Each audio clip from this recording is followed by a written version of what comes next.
Hello and welcome everybody, I'm glad you're here. I'm very happy to have come to this day number 4. So what we'll do is continue with our advent of code, and in general, or the general idea is that we'll focus more on what is changing from day to day. And now let's take a look at what's interesting, what's curious, what might be useful to you. So let's focus on that part. Well, we're cleaning up the rooms. We've got the input that looks like this, and that means that there are two elves. One is cleaning rooms 2 to 4, the second one is cleaning 6 to 8. What we need to find is when not only the rooms overlap, but when one of the elves is doing the whole thing that the second one would also do. So we want to find those two instances currently. Let's take a look at the code.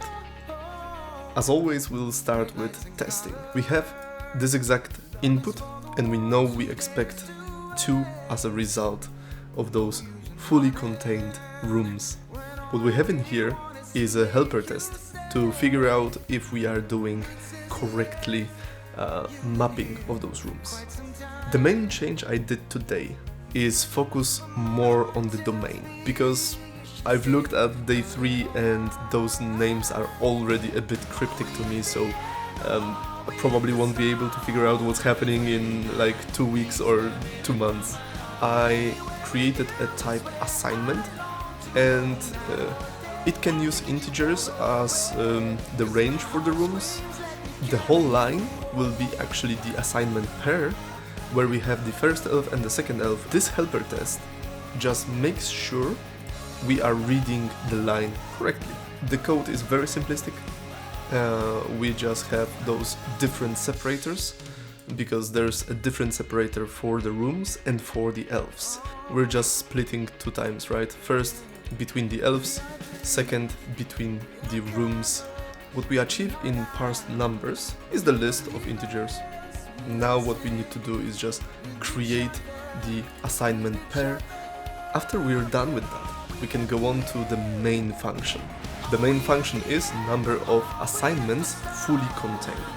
What we do is create a helper function for is assignment contained in pair. The only thing we do is run this filtered or filtering function on splitted text.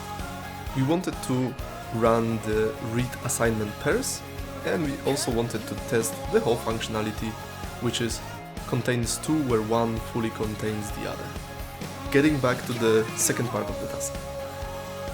Second part is extremely similar, but we are looking just at the overlap. Let's see the code. So we've got the same input, but now we expect 4 to be the outcome. I included also this test because I was sure I wanted one more specific example that my logic might fail at.